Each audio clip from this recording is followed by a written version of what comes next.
Welcome back to Prabodhini kitchen channel. ఇవాళ నేను తయారు చేయబోయే రెసిపీ మష్రూమ్ కర్రీ అండి.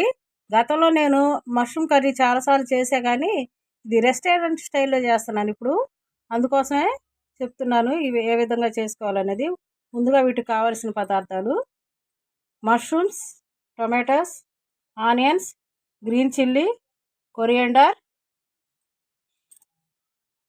కరివేపాకు. ఇప్పుడు తయారీ విధానం చూద్దాం. కరివేపాకు మిక్సీ జార్లో వేసుకుంటున్నాను. పచ్చిమిర్చి కూడా వేసుకుంటున్నాను. ఈ టమాటోస్, ఆనియన్స్ కూడా వేసుకొని మిక్సీ జార్లో వేసుకొని పట్టుకుంటున్నాను. ఇప్పుడు వీటిని పేస్ట్ పట్టుకోవాలండి.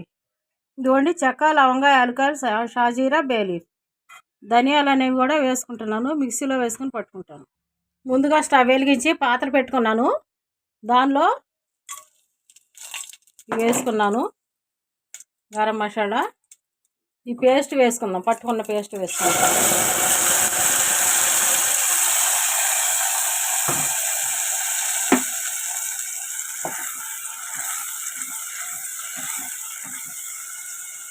ఇప్పుడు దీనిలో వేయాల్సినటువంటి పదార్థాలు చూద్దాం. ఇదిగోండి, కళ్ళుప్పు, పసుపు 1/2 టేబుల్ స్పూన్ వేసుకుంటున్నాను. కారం 1/4 టేబుల్ స్పూన్ వేసుకున్నాను. వేసుకొని ఇదంతా కలుపుకుందాం.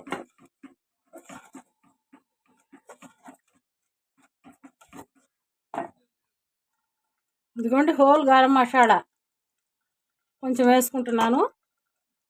ఇదంతా కలిపేద్దాం. ఇప్పుడు వీటిలో మష్రూమ్స్ వేసుకుందాం.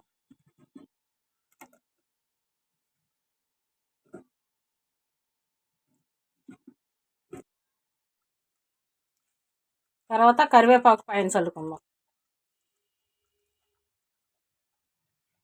ఇప్పుడంతా కలిగి పెట్టుకుందాం.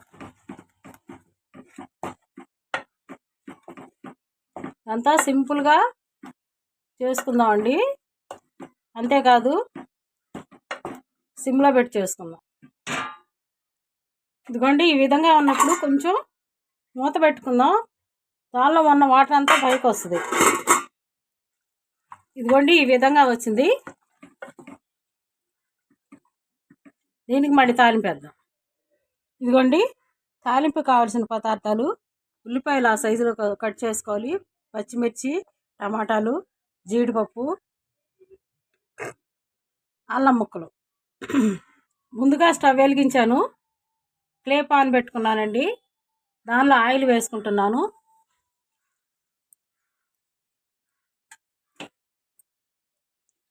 ఇదిగోండి, ఆయిల్ హీట్ ఎక్కింది కదా, దానిలో జీరా వేసుకుంటున్నాను.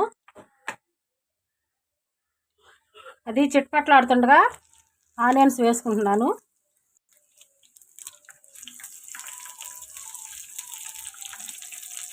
నెక్స్ట్ గ్రీన్ చిల్లీ,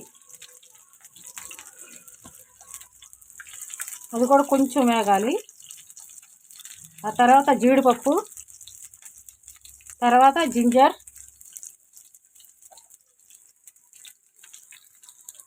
ఇప్పుడు ఈ విధంగా ఉన్నప్పుడు టమాటాస్ వేసుకుందాం.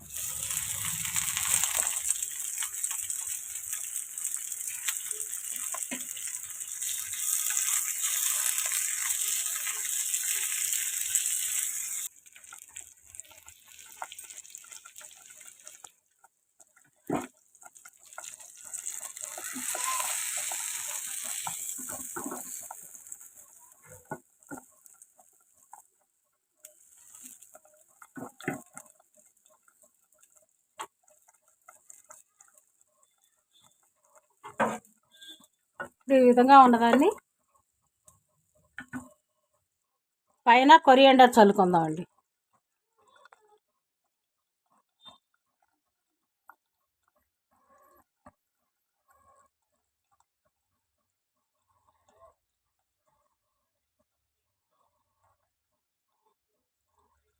ఎంతో టేస్టీగా ఉండే restaurant style mushroom curry ready. అంతే, స్టవ్ ఆఫ్ చేసుకుందాం. ఈ విధంగా చేసుకోండి. టేస్ట్ ఏ విధంగా వచ్చిందో నాకు కామెంట్ సెక్షన్లో చెప్పండి. ఇది చపాతీలో చేస్తున్నాను దీన్ని. కర్రీలో కూడా ఈ కర్రీ రైస్లో కూడా బాగుంటుంది. నా వీడియో కానీ మీకు నచ్చినట్టయితే లైక్ చేయండి, షేర్ చేయండి, కామెంట్ చేయండి, సబ్స్క్రైబ్ చేసుకోండి. Thank you very much.